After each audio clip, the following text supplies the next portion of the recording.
नमस्कार। औद्योगिक प्रशिक्षण संस्थानों के व्यवसाय ड्राफ्टमैन मैकेनिकल के विषय सैद्धांतिक के प्रसंग प्राथमिक चिकित्सा या फर्स्ट एड के बारे में आज मैं आपको प्रशिक्षण प्रदान करूंगा।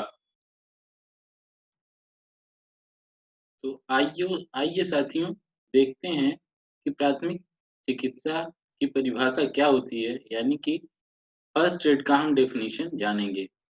किसी भी घायल या बीमार व्यक्ति को अस्पताल तक पहुंचाने से पहले उसकी जान बचाने के लिए हम जो भी कुछ कर सकते हैं, वो प्राथमिक चिकित्सा कहलाता है। ठीक है साथियों, इस तरीके से हमने डेफिनेशन को पढ़ा।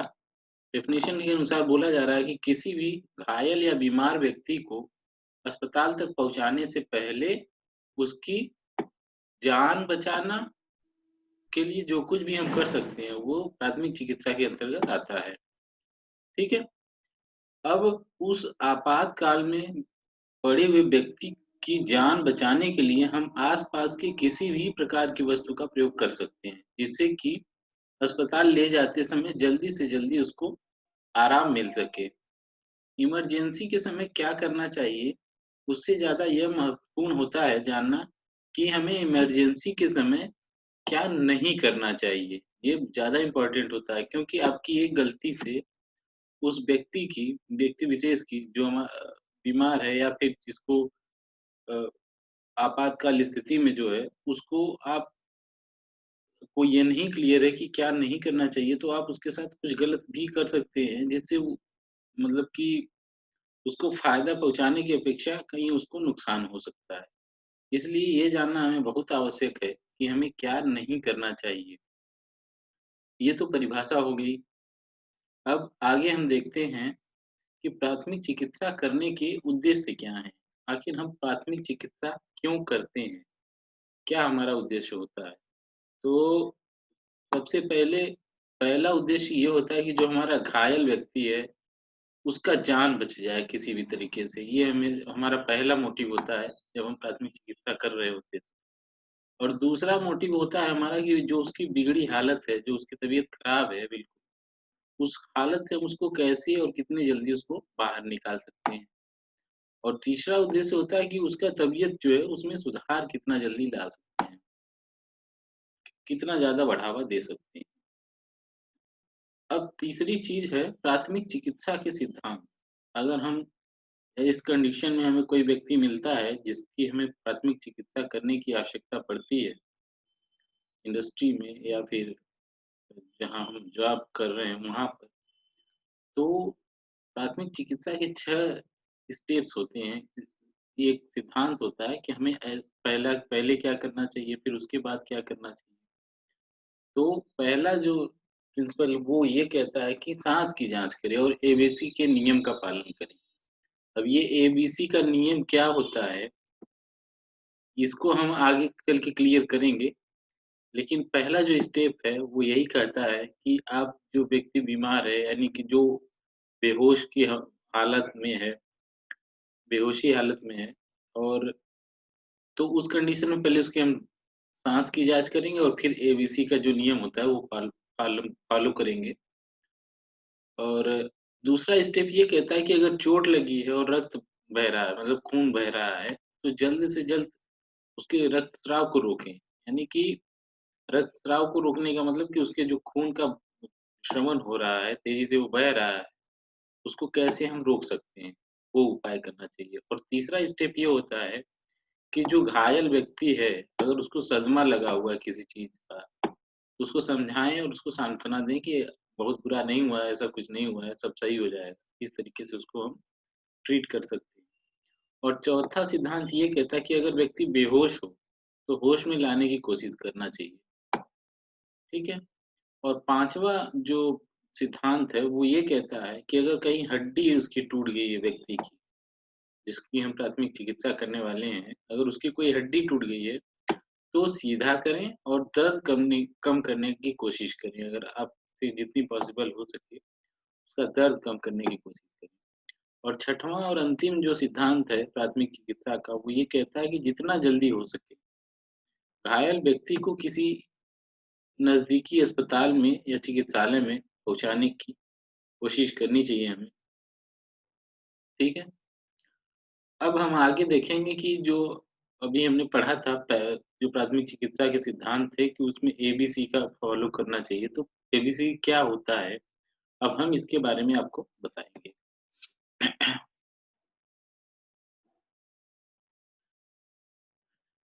एबीसी को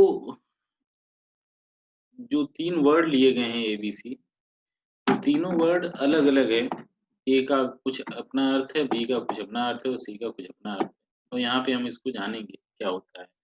तो जो एबीसी का ए है वो एयरवेज यानी कि जो श्वास नली है, जिससे हम साँस अंदर की तरफ लेते हैं, बाहर की तरफ लेते हैं, वो उसकी जाँच करने की क्रिया को हम ए से दिखाते हैं और बी जो है उसको ब्रीथिंग साँस लेने की जाँच करते हैं कि उसकी साँस चल रही है या नहीं चल रही है, उसको हम आगे चल के डिटेल में आपको बताएँगे। और तीसरा जो है सर्कुलेशन है, सी, सी फॉर सर्कुलेशन। इस तरीके से ये एबीसी कवर हो रहा है। तो यही फर्स्ट एड का जो एबीसी है यही होता है, एयरवे, ब्रीथिंग और सर्कुलेशन। सर्कुलेशन का मतलब यहाँ ब्लड सर्कुलेशन से है, आगे चल के हम इसको और क्लियर करेंगे। तो आइए जानते हैं कि एबीसी का जो ए है, एयरवेज, वो क्या होता है? उसकी जाँच कैसे करते हैं? श्वास नली की जाँच कैसे करेंगे? तो श्वास नली में रुकाव खासकर बेहोश लोगों में जीभ के कारण हो सकता है, क्योंकि बेहोशी के बाद मुँह के मांसपेशियों में ढीला पड़ने के कारण जो जीभ होता है आदमी का, वो गले के पिछले हिस्से में गिर जाता है, जिससे श्वास नली ब्लॉक हो जाती है। आदमी तो बेहोश होता है, उसको पता नहीं है कि साँस लेना है, नहीं लेना है। उस कंडीशन में अगर श्वास नली ब्लॉक हो गई, तो उसकी मृत्यु हो सकती है, बिना चोट लगे कहीं पर केवल अ, जीभ के गले के अंदर पीछे भाग में चले जाने के कारण उसका श्वास नली जब रुक जाएगा, तो साँस नहीं ले पाएगा और जिससे उसकी मौत हो सकती है। ठीक? तो श्वास नली को जाँच करने के लिए सबसे पहले हमें क्या करना है, अपनी उँगली की मदद से जीभ को उसकी जगह पर खींच कर लाएँ। अगर आदमी का जीभ अंदर की तरफ गले की तरफ चला गया है, तो उसको खींच करके हमें उसकी जगह पे लाना है, जहाँ पे जीभ होता है, बिल्कुल मुँह के बीच में। आप उसके पश्चात उसके यह सुनिश्चित करें कि श्वास नली में किसी प्रकार का रुकाव नहीं होना चाहिए। यानी कि कोई अगर दिक्कत समझ में आ रही है श्वास नली में, चेक करें कि किसी तरीके का कोई रुकावट तो नहीं है। इस तरीके से श्वास नली की जाँच हम करते हैं। अब बात आती है ब्रीथिंग यानी कि साँस की जाँच, कि साँस चल रही है कि नहीं चल रही है। बी फॉर ब्रीथिंग, एबीसी का दूसरा अक्षर जो बी है वो ब्रीथिंग से लिया गया है। अब इसमें हम क्या करेंगे कि सबसे पहले अपने कान को घायल व्यक्ति के मुँह के पास ले जाकर सुनें, देखें और महसूस करें।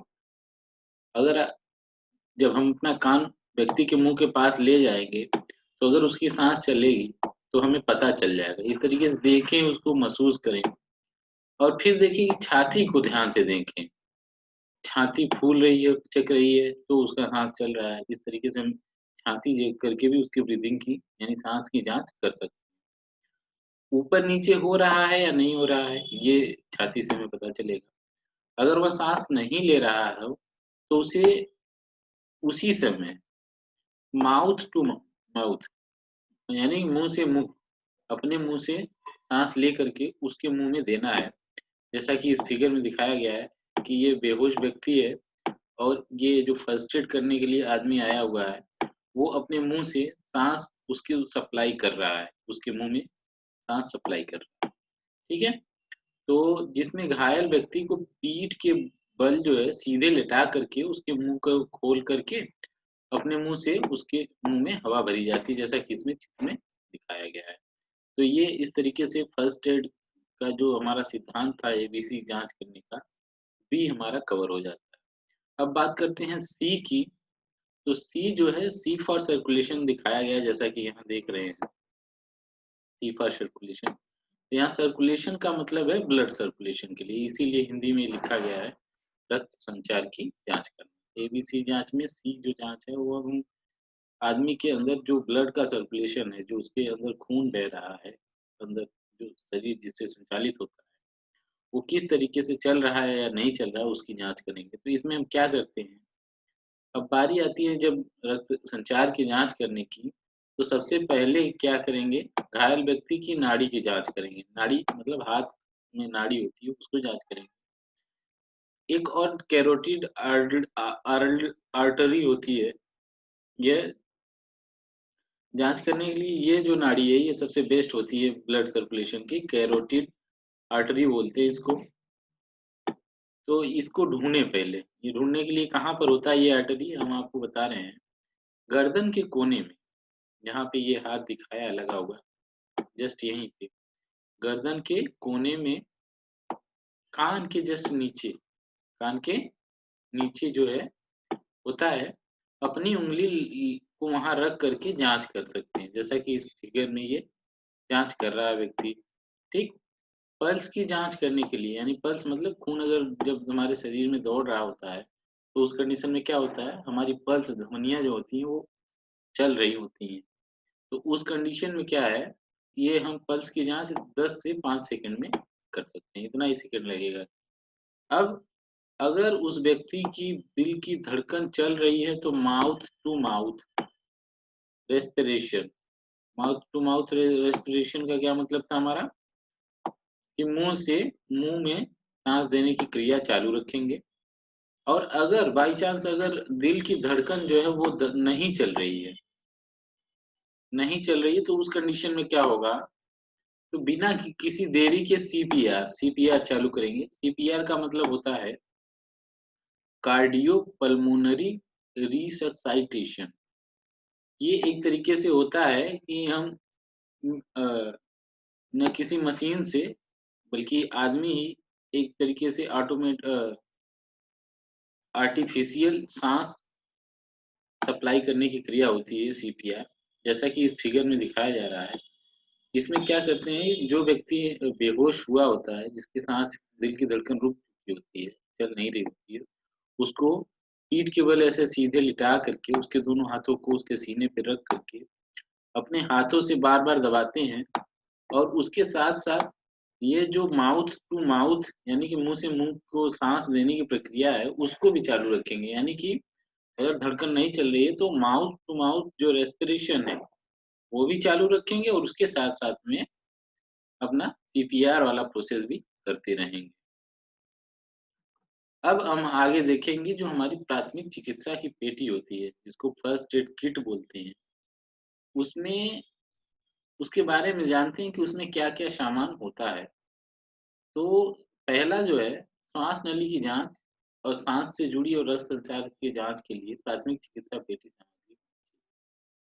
इसका मतलब ये हो गया कि अभी जो हमने एबीसी पढ़ा था, उसको जाँच करने के लिए जो भी हमें चीज़ ज़रूरत पड़ेगी, सबसे ज़रूरी चीज़ है कि वो हमारे प्राथमिक चिकित्सा पेटी में एबीसी जाँच करने वाली सारी की सारी चीज़ें अवेलेबल होनी चाहिए, है ना? तो अब हम बात करें अगर कि वो एबीसी क्या हो सकते हैं, तो हम यहाँ पे देखेंगे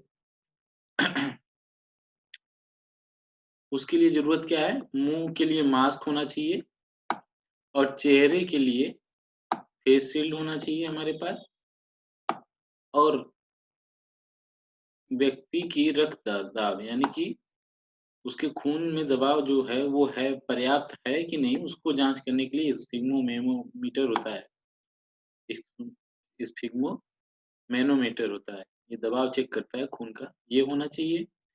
उसके अलावा टेथोस्कोप होता है, ये भी होना चाहिए, और इमरजेंसी नंबर, फ़ोन नंबर, ये बहुत ज़रूरी है कि हॉस्पिटल का हमारे पास इमरजेंसी का नंबर होना चाहिए, ठीक है? इसके अलावा घरेलू प्राथमिक चिकित्सा की किट या पेटी में ये चीज़ें भी होनी चाहिए। ये तो हमारे औद्योगिक हो गए। अगर हम घरेलू प्राथमिक चिकित्सा फर्स्ट एड किट बना रहे हैं, तो उसमें क्या-क्या होना चाहिए? स्पिरिट अल्कोहल भी होना चाहिए, बैंडेड होना ज़रूरी होता है, रुई होना चाहिए, रुई के स्वैब होने चाहिए। इसके अलावा आयोडीन का लोशन होना चाहिए, बैंडेज होना चाहिए, और एक होता है हाइड्रोजन पेरोक्साइड। ये भी हमारे किट में, प्राथमिक चिकित्सा किट में अवेलेबल होना चाहिए। अब हम आगे देखेंगे कि इसके अलावा प्राथमिक चिकित्सा किट में और क्या-क्या चीज़ें होनी चाहिए फर्स्ट एड किट में। अब मान लीजिए चोट लग गया तो उसके रिलेटेड जो हमारे पास दवाइयाँ हैं या फिर और क्या-क्या सामग्री होती हैं, उनके बारे में हम यहाँ पर जानेंगे। इसीलिए इसका हेडिंग बना है आघात या चोटों के लिए पेटी सामग्री, ट्रॉमा इंजरी किट। पहले एबीसी किट, अब ट्रॉमा इंजरी किट। तो चोट लगना, खून निकलना, हड्डी का टूटना या जल जाने की सामग्री फर्स्ट एड किट में होना बहुत आवश्यक है। ये बहुत ही ज़रूरी होती है क्योंकि इनकी हम शुरुआती जो है फर्स्ट एड इनका आसानी से किया जा सकता है और हमें भारी नुकसान से उस व्यक्ति को बचाया जा सकता है। इसमें बहुत सारे बैंडेज और ड्रेसिंग्स का सामान होना ज़रूरी होता है। जैसे चिपकाने वाली पट्टियाँ, एडहेसिव बैंडेज बोलते हैं जिनको। जैसे बैंडेड हो गया, स्टकलिंग प्लास्टर, ये जो होते हैं एडहेसिव बैंडेज होते हैं, इनका होना आवश्यक है। इसके अलावा मोलस्किन होता है। मोलस्किन क्या होते हैं? छाले के उपचार और रोकथाम के लिए प्रयोग किए जाते हैं। ये भी हमारे फर्स्ट एड किट में होना आवश्यक है। इसके अलावा ड्रेसिंग की सामग्री होनी चाहिए। ड्रेसिंग का क्या मतलब है? जीवाणु रहित या घाव पर सीधे लगाने के लिए जो दवाइयाँ होती हैं, वो सारी चीज़ें होना आवश्यक है। इसके अलावा वाटर प्रूफ बैंडेजिंग होनी चाहिए। हाथ धुलने के लिए सोप होना चाहिए, कैंची या सीज़र होना भी ज़रूरी होता है, क्योंकि हमें पट्टियाँ या फिर जो भी बैंडेज वगैरह है काटने के लिए सीज़र की आवश्यकता पड़ती है। आइए अब हम जानते हैं कि प्राथमिक चिकित्सा के लिए जो हमारी प्राथमिक चिकित्सा किट में ज़रूरी दवाइयाँ हैं, important medicine to keep in first aid box, तो उसको जानेंगे। तो पहला तो दर्द को दूर करने वाली दवाइयाँ हमारे फर्स्ट एड किट में होना चाहिए, जैसे कि डाइक्लोफेनेक हो गया और फिर एसोक्लोफेनेक हो गया या पैरासिटामोल इत्यादि हो गए। इसमें सबसे कॉमन दवाई जो है वो पैरासिटामोल होता है, जो दर्द दूर करने के लिए यूज़ में लिया जाता है। ऐसे ही अगर किसी व्यक्ति को दिल का दौरा पड़ा है, तो उससे रिलेटेड आराम पहुँचाने वाली दवाइयाँ भी हमारे फर्स्ट एड किट में होना चाहिए, क्योंकि ये दिल का दौरा पड़ना जो है, ये गंभीर होती है, क्योंकि इसमें हम ज़्यादा कुछ फर्स्ट एड में कर नहीं सकते हैं, लेकिन आराम के लिए एस्पिरिन, सर्बाइट्रेट और नाइट्रोग्लिसरीन इत्यादि, ये जो हैं आराम पहुँचाने वाली दवाइयाँ हैं, तो इनका भी होना हमारे लिए आवश्यक है फर्स्ट एड किट में। और कुछ एंटीबायोटिक ऑइंटमेंट होते हैं, जैसे नियोस्प्रिन हो गया, एलोवेरा जेल हो गया और कोल्बेटोसोल हो गया। ये सारी चीज़ें जो हैं एंटीबायोटिक होती हैं, यानी कि हमारे घाव को या इन सब चीज़ों को सुखाने में मदद करती हैं। ऐसे ही कुछ बैक्टीरियल लोशंस होते हैं, जैसा कि इसमें बताया जा रहा है कि ये हमारे हाइड्रोजन पेरोक्साइड जो है एंटीबैक्टीरियल लोशन होता है, जिससे कि बैक्टीरिया नहीं पनपते हैं हमारे घाव इत्यादि पर और जो है घाव जल्दी सूखता है। तो ये भी होना चाहिए। ये सबसे कॉमन है, डेटॉल हो गया, सेवलॉन हो गया या हाइड्रोजन पेरोक्साइड, और अधिकतर जो हमें यूज़ में आता है वो होता है हाइड्रोजन पेरोक्साइड, और ये तो ब्रांडेड हैं। ब्रांड नेम के ही हिसाब से होते हैं, डेटॉल हो गया, सेवलॉन हो गया या ठीक है। अब हम बात करें, अगर दस्त रोकने के लिए भी दवाइयाँ हमारे फर्स्ट एड किट में होना चाहिए, जैसे ओआरएस का घोल होता है या फिर लैक्टिक एसिड बैसिलस होता है, ये भी दस्त की दवा होती है, तो ये भी अवेलेबल होना चाहिए, या फिर लेप्रोमाइड होना चाहिए या फिर मेट्रोनाइडेजोल और एफ्लोक्सिन होना चाहिए। ये सारी दवाइयाँ जो हैं दस्त रोकने के लिए काम में आती हैं। अब उल्टी रोकने के लिए भी कुछ दवाइयाँ हैं जो हमारे फर्स्ट एड किट में अवेलेबल होना चाहिए, जैसे मेटोक्लोप्रेमाइड और ओंडालसेंट्रॉन। ये सारी दवाइयाँ जो है हमारे फर्स्ट एड किट बॉक्स में होना ज़रूरी है। अब हम जानते हैं कि चोट लगने पर हम प्राथमिक चिकित्सा कैसे करेंगे, इसके बारे में हम जानेंगे। First aid for injury and bleeding, यानी चोट लगने या फिर खून बहने की कंडीशन में हम प्राथमिक चिकित्सा कैसे करेंगे। जैसा कि कहा जा रहा है इसमें कि अगर घाव बहुत गहरा हो, ठीक है, अगर घाव बहुत गहरा हो और खून बहुत ज़्यादा बह रहा हो या 10 मिनट के बाद भी रुक नहीं रहा है, तो नीचे दिए हुए स्टेप को फ़ॉलो करेंगे। सबसे पहले क्या करेंगे, ब्लीडिंग को रोकेंगे। ब्लीडिंग मतलब जो खून बह रहा है उसको हम किस तरीके से आसानी से जितना जल्दी हो सके रोकने की कोशिश करेंगे। इसके लिए क्या करेंगे हम, चोट की जगह पर किसी कपड़े, रुई की मदद से ज़ोर से दबा कर के रखेंगे, जिससे कि ब्लीडिंग जो है वो, यानी कि खून का बहना जो है वो रुक जाए। अब हम क्या करेंगे, घाव को साफ करेंगे। इसमें कैसे क्या करेंगे, चोट या घाव को साबुन या गुनगुने पानी से धोएँगे और कटे हुए, खुले हुए घाव पर क्या करेंगे, हाइड्रोजन पेरोक्साइड ज़रूर लगा देंगे। ठीक है? हाइड्रोजन पेरोक्साइड जैसा कि हमने जाना कि एंटीबैक्टीरियल होता है, तो ये अ, उसको, चोट को बढ़ने से या खून बहने से रोकता है। ठीक है? अब हम बात करते हैं चोट पर एंटीबायोटिक मलहम भी लगाएँगे और बैंडेज से उसको बाँध देंगे, जिससे हमारा चोट है एंटीबायोटिक से सूखेगा और आराम मिलने लगेगा। अब आगे की जो चिकित्सा है, और ज़्यादा चोट लगी है या फिर कंट्रोल में हमारे नहीं है चीज़ें, तो सीधे हम जो हमारे आस-पास में प्राथमिक चिकित्सा या कोई भी चिकित्सालय हॉस्पिटल नज़दीक में है, वहाँ पर लेकर के जाएँगे। अब हम देखेंगे कि जो अगर बाई चांस हड्डी टूट गई है, हड्डी टूटने पर प्राथमिक चिकित्सा यानी फर्स्ट एड फॉर फ्रैक्चर या ब्रोकन बोन क्या करेंगे? हड्डी कई कारणों से टूट सकती है, जैसे कि किसी खेल के समय या किसी और दुर्घटना के कारण। कभी-कभी हड्डी टूटना जानलेवा भी हो जाता है। तो अगर हड्डी किसी की टूटी हुई है, तो उसके क्या लक्षण हैं, आइए हम वो जानेंगे अब। चोट की जगह को छूने और हिलाने में अगर दर्द हो रहा है, तो समझ जाइए कि हड्डी टूटी हुई है। ऐसे ही अगर चोट की जगह पर सूजन हो या फिर सुन्न हो गया हो या फिर वहाँ नीला पड़ गया हो, तो इस कंडीशन में भी हम मानते हैं कि हड्डी टूटी हुई हो सकती है। एक कंडीशन और होगी, पैर काम ना दे रहा हो, उठाने में भी प्रॉब्लम कर रहा हो, और खासकर जब कंधे और पैर के जोड़ों में चोट लगी होती है, तो ये कंडीशन आती है कि पैर काम नहीं करता है या फिर उठाने में उसको प्रॉब्लम आती है। तो इस कंडीशन में भी हम समझते हैं कि पैर की हड्डी टूटी हुई है। और एक कंडीशन जो आम होता है, जो सबसे सीधे पकड़ में आ जाता है कि हड्डी जो है चमड़े के नीचे जो है उभरी हुई दिखती है, तो उस कंडीशन में भी हम मान सकते हैं कि हड्डी टूटी हुई। तो इस स्लाइड में हमने ये जाना कि हड्डी के टूटने के क्या-क्या लक्षण हो सकते हैं।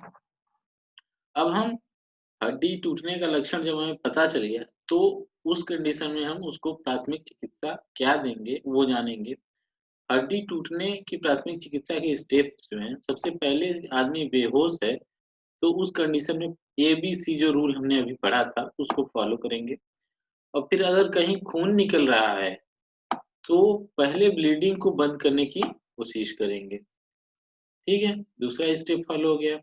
अब क्या करेंगे, अगर घायल व्यक्ति को सदमा लग गया है, किसी एक्सीडेंट होने की वजह से, तो पहले उससे सदमे के लिए प्राथमिक चिकित्सा दें और आराम से बात करें, और साथ ही साथ में सांत्वना दें कि भई ऐसा कुछ बहुत बड़ी चीज़ नहीं हुई है, चोट लगती रहती है और बहुत ज़्यादा ऐसा कुछ नहीं हुआ है आपके साथ, जिससे कि उस आदमी को सांत्वना मिले। और मान लीजिए अगर उसके चहेते या किसी का एक्सीडेंट हुआ है या फिर इस कंडीशन में कोई गुज़र गया है, तो उसको उसके बारे में उस टाइम ना बताएँ। इससे क्या होता है कि आदमी सदमा में होने से और ज़्यादा उसकी तबीयत खराब हो सकती है। अब हम चौथा स्टेप की बात करेंगे। अगर आपको अ, दिखे कि कोई हड्डी टूट गया है, तो पहले उस हड्डी को सीधा करके उसके नीचे गत्ता या लकड़ी का तख्ता जो है, लगा करके बैंडेज से मजबूती से बाँध देना चाहिए वहाँ पर। ठीक है? बाँध देने से क्या होगा कि बार-बार उसका वहाँ से मुड़ेगा नहीं, जिससे उसको उसके हड्डी के टूटने की वजह से और ज़्यादा चोट लगे। और अगला स्टेप जो 5वाँ स्टेप है, वो ये है कि चोट की जगह में प्लास्टिक बैग में बर्फ रख करके वहाँ पर हम बर्फ की सिकाई कर सकते हैं, रख करके दबाएँगे उसको, बर्फ को प्लास्टिक बैग में रख करके दबाएँगे, और जितना जल्दी से जल्दी हो सके मरीज को जो है हॉस्पिटल में हम पहुँचाने की कोशिश करेंगे। ठीक है? अब हम जानेंगे कि करंट लगने पर प्राथमिक चिकित्सा क्या करेंगे, यानी first aid for electric shock. अगर मान लीजिए किसी को बिजली लग गई है, बिजली मतलब करंट, तो उस कंडीशन में हम कैसे फर्स्ट एड प्राथमिक चिकित्सा करेंगे। तो इलेक्ट्रिक शॉक के लगने पर खतरा जो है वो करंट के वोल्टेज के हिसाब से होता है। अगर हाई वोल्टेज है तो उससे ज़्यादा हो सकता है, लो वोल्टेज है तो कम हो सकता है, ठीक है? तो इलेक्ट्रिक शॉक जो इतना खतरनाक होता है, इतना ज़्यादा खतरनाक होता है कि इसके अंदरूनी हिस्से जो शरीर के होते हैं वो भी जल सकते हैं, और ये बहुत ज़्यादा ही एक तरीके से, पूरी तरीके से कह लें तो जानलेवा होता है, ठीक है?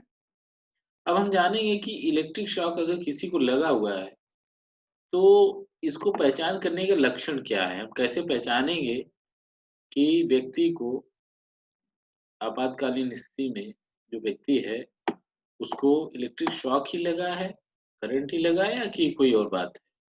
तो अगर करंट लगा है तो व्यक्ति का जो शरीर है वो अत्यधिक शरीर का जलना, यानी कि ज़्यादा शरीर, उसकी अधिकतर शरीर का हिस्सा जो है वो जल चुका है, तो उस कंडीशन में हो सकता है कि उसको करंट लगा हो। दूसरा है कि वो उलझन में हो, तो उलझन की कंडीशन में भी क्या है कि आदमी इलेक्ट्रिक लगने पर जो है वो डिसीजन मेकिंग क्षमता जो होती है वो बिल्कुल टूट जाती है उसकी, तो वो उलझन में पड़ जाता है, ठीक है? और तीसरी चीज़ ये है कि उसको साँस लेने में दिक्कत होगी अगर किसी व्यक्ति को करंट लगा है तो, और उसको हार्ट अटैक भी आ सकता है, मांसपेशियों में भी दर्द होने लगता है, और उसको दौरा भी पड़ सकता है, और वो बार-बार बेहोश अगर हो रहा है तो हो सकता है कि उसको करंट लगा हुआ है, यानी कि इलेक्ट्रिक शॉक लगा हुआ है।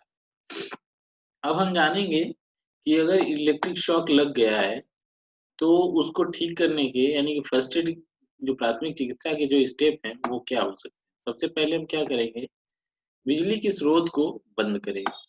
अगर ना हो सके तो किसी सूखी लकड़ी या प्लास्टिक या कार्डबोर्ड की सहायता से बिजली के स्रोत को घायल व्यक्ति से जो है दूर कर दें।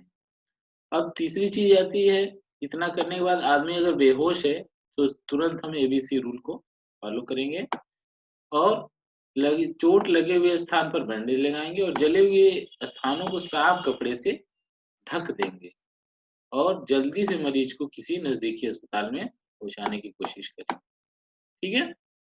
अब हम जानेंगे कि जल जाने पर, यानी कि अगर हम, कोई व्यक्ति जल गया है, तो उस कंडीशन में हम प्राथमिक चिकित्सा कैसे करेंगे? तो जलना जो है वो कई प्रकार से हो सकता है, जैसे कि आग से कोई व्यक्ति जल सकता है, या फिर गर्मी से भी कोई व्यक्ति जल सकता है, या रेडिएशन से जल सकता है कोई व्यक्ति। सूर्य की किरणों से भी आदमी जल जाता है, ठीक है? या फिर किसी रासायनिक पदार्थ से व्यक्ति जल गया है, या फिर गर्म पानी से व्यक्ति जला हुआ है। तो इस आधार पे जो है बर्निंग या जलने को जो है 3 डिग्री में विभाजित किया गया हुआ है। फर्स्ट डिग्री जलना जो है लोअर रिस्क वाला होता है, और सेकंड डिग्री जो है मीडियम रिस्क है, और थर्ड डिग्री का जलना जो है हाई रिस्क वाला होता है। आइए हम एक-एक करके अ, ये जो 3 डिग्रीज़ हैं जलने की, उनके बारे में हम, उनकी कैसे क्या होता है ये जानेंगे, और उनका कैसे उपचार किया जाएगा ये जानेंगे। तो पहला जो है फर्स्ट डिग्री बर्न जो है, इसमें क्या है कि चमड़े का जो ऊपरी हिस्सा है, ठीक है? चमड़े का जो ऊपरी हिस्सा जो होता है, वो भाग लाल हो जाता है, और दर्द भी बहुत होता है। सूजन थोड़ा होता है, और त्वचा को छूने से जो है सफ़ेद हो जाता है। जला हुआ जो त्वचा होता है, उसको निकलने में जो है 1-2 दिन लग जाता है, और घाव भरने में 3 से 6 दिन में भर जाता है। अब हम जानेंगे कि कैसे फर्स्ट एड करेंगे अगर कोई फर्स्ट डिग्री का जला हुआ व्यक्ति है तो। तो जले हुए जगह को जो है 5 मिनट हम जो है पानी में डुबा करके रखेंगे, यानी ठंडा करेंगे, जिससे उससे सूजन और जलन जो है वो कम हो जाएगा, ठीक है? सूजन और जलन कम हो जाए, उस व्यक्ति को आराम मिलेगा। इसके बाद हम क्या करेंगे, एलोवेरा का क्रीम या फिर कोई एंटीबायोटिक ऑइंटमेंट होता है, उसको लगाएँगे, और हल्के से बैंडेज से, बहुत ज़्यादा तेज या कस करके नहीं बांधेंगे, हल्के बैंडेज से वहाँ पर बांध देंगे बैंडेज से। और फिर दर्द करने वाली कुछ दवाइयाँ ज़रूर देंगे खाने के लिए, और ये बिना डॉक्टरी सलाह के हमें कोई भी दवाई नहीं देनी है, ठीक है? इस तरीके से हमने देखा कि फर्स्ट एड डिग्री बर्न क्या होता है, और हम उसका फर्स्ट डिग्री बर्न क्या होता है, और उसका हम प्राथमिक उपचार कैसे करेंगे। अब बात करते हैं सेकेंड डिग्री बर्न। इसमें क्या होता है, त्वचा थोड़ा मोटा हो जाता है, ठीक है? त्वचा थोड़ा मोटा हो जाता है। मोटा होने का मतलब मोटे आकार में जला होता है इसमें। इसमें दर्द बहुत ज़्यादा होता है, और फफोले या छाले भी निकल आते हैं। इसमें त्वचा बहुत ज़्यादा लाल हो जाता है, और सूजन भी आता है, और घाव जो है वो 2 से 3 हफ्ते भर में भर भर आता है, ठीक है? अब हम ये जानेंगे कि अगर कोई व्यक्ति सेकंड डिग्री का बर्न हुआ है, तो उसका हम प्राथमिक उपचार, फर्स्ट एड कैसे करेंगे? तो जले हुए व्यक्ति को 15 मिनट के लिए पानी में डुबा करके ठंडा कीजिए, जिससे जलन कम हो और साथ-साथ में सूजन भी कम हो जाए। अब उसके बाद हम क्या करेंगे, एंटीबायोटिक क्रीम उस पे लगाएँगे जहाँ पर जला हुआ है, और चूँकि सेकंड डिग्री में अ, आदमी ज़्यादा ही कुछ जला हुआ होता है, तो उस कंडीशन में क्या है कि हम प्रतिदिन नई ड्रेसिंग भी करेंगे, यानी हर बार अ, बैंडेज को बदलेंगे, ठीक है? और दर्द कम करने वाली दवाइयाँ और एंटीबायोटिक खाएँगे। तो ये इसका सलाह हम हमेशा डॉक्टर से ज़रूर ले लेंगे, ठीक? अब हम जानेंगे कि थर्ड डिग्री का बर्न क्या होता है, ठीक है? थर्ड डिग्री बर्न क्या होता है? तो इसमें क्या है कि इसमें त्वचा के तीनों लेयर जल जाते हैं, ठीक है? और इसमें जला हुआ त्वचा जो है वो सफ़ेद हो जाता है, और ऐसे में दर्द कम होता है या बिल्कुल नहीं होता है, ना के बराबर दर्द होता है। क्योंकि इसमें जो न्यूरॉन होता है हमारे अ त्वचा का, वो बिल्कुल डैमेज हो जाता है, और इसमें घाव भरने में बहुत ज़्यादा समय लगेगा, ठीक है? अब अगर कोई व्यक्ति थर्ड डिग्री से जला हुआ है, थर्ड डिग्री बर्न है, तो उसका प्राथमिक चिकित्सा में हम क्या करेंगे? थर्ड डिग्री बर्न में जितनी जल्दी हो सके मरीज को तुरंत से तुरंत हॉस्पिटल पहुँचाने की कोशिश की जाए, क्योंकि हम इसमें फर्स्ट एड की बहुत ही कम संभावना हम नहीं कर सकते बहुत ज़्यादा। और ये ध्यान रखें कि शरीर और उसके कपड़ों को ना छुएँ, नहीं तो उसके घाव में जो है कपड़े वो चिपक सकते हैं। और पानी तो बिल्कुल भी ना लगाएँ। बिल्कुल थर्ड डिग्री जले हुए व्यक्ति को कभी भी घाव में पानी न लगाएँ, और किसी भी प्रकार का कोई भी ऑइंटमेंट या कुछ भी अपने से उपचार नहीं करेंगे। सीधे से सीधे जितना जल्दी हो सके, उतना जल्दी हम व्यक्ति को हॉस्पिटल में पहुँचाने की कोशिश करेंगे। इस तरीके से हमने आपको जो भी पढ़ाया वो सारांश स्वरूप हम बता रहे हैं कि आज हमने क्या-क्या सीखा। तो सबसे पहले हम ये जाने कि प्राथमिक चिकित्सा क्या होता है, उसकी परिभाषा क्या होती है। फिर हमने प्राथमिक चिकित्सा के उद्देश्य क्या है, और उनके सिद्धांत क्या है। उद्देश्य का मतलब है कि हम प्राथमिक चिकित्सा क्यों करते हैं, सिद्धांत का मतलब ये है कि हम प्राथमिक चिकित्सा करने के क्या स्टेप हैं वो जाना। और इसके अलावा हमने प्राथमिक चिकित्सा में एबीसी क्या होता है, इसके बारे में डिटेल से जाना। और प्राथमिक चिकित्सा की जो किट होती है, प्राथमिक चिकित्सा पेटी जिसको बोलते हैं, उसके बारे में अध्ययन किया हमने। चोट लगने पर प्राथमिक चिकित्सा कैसे करते हैं, ये हमने जाना। इसके अलावा हड्डी टूटने पर प्राथमिक चिकित्सा कैसे कर सकते हैं, इसके बारे में हमने पढ़ा। और इसके अलावा हमने करंट लगने पर प्राथमिक उपचार कैसे करेंगे, ये हमने जाना। और इसके बाद हमने जाना कि जल जाए कोई व्यक्ति, जल जाने पर प्राथमिक चिकित्सा यानी फर्स्ट एड क्या करना है, कैसे करना है, ये चीज़ हमने आज सीखी। ठीक है? इस तरीके से ये सारांश जो होता है कंप्लीट होता है। अब संदर्भ हमने ये रेफ़रेंस कहाँ-कहाँ से लिए हैं, कुछ चीज़ें हमने www.google.com से लिए हैं, और नीमी ड्राफ्टमैन मैकेनिकल की ट्रेड थ्योरी की बुक जो टेक्स्ट बुक है, नीलकंठ पब्लिकेशन की, वहाँ से लिया है। तो आप भी अगर और अधिक जानकारी लेना चाहते हैं, तो यहाँ पर जा कर के और भी जानकारी और भी चीज़ें पढ़ भी सकते हैं, अपना ज्ञान और नॉलेज बढ़ा सकते हैं। इस तरीके से आज मैं आपको प्राथमिक चिकित्सा या फर्स्ट एड या प्राथमिक उपचार पर प्रशिक्षण प्रदान किया है और आशा करता हूँ कि ये प्रशिक्षण आपके भविष्य हेतु मददगार साबित होगा। धन्यवाद।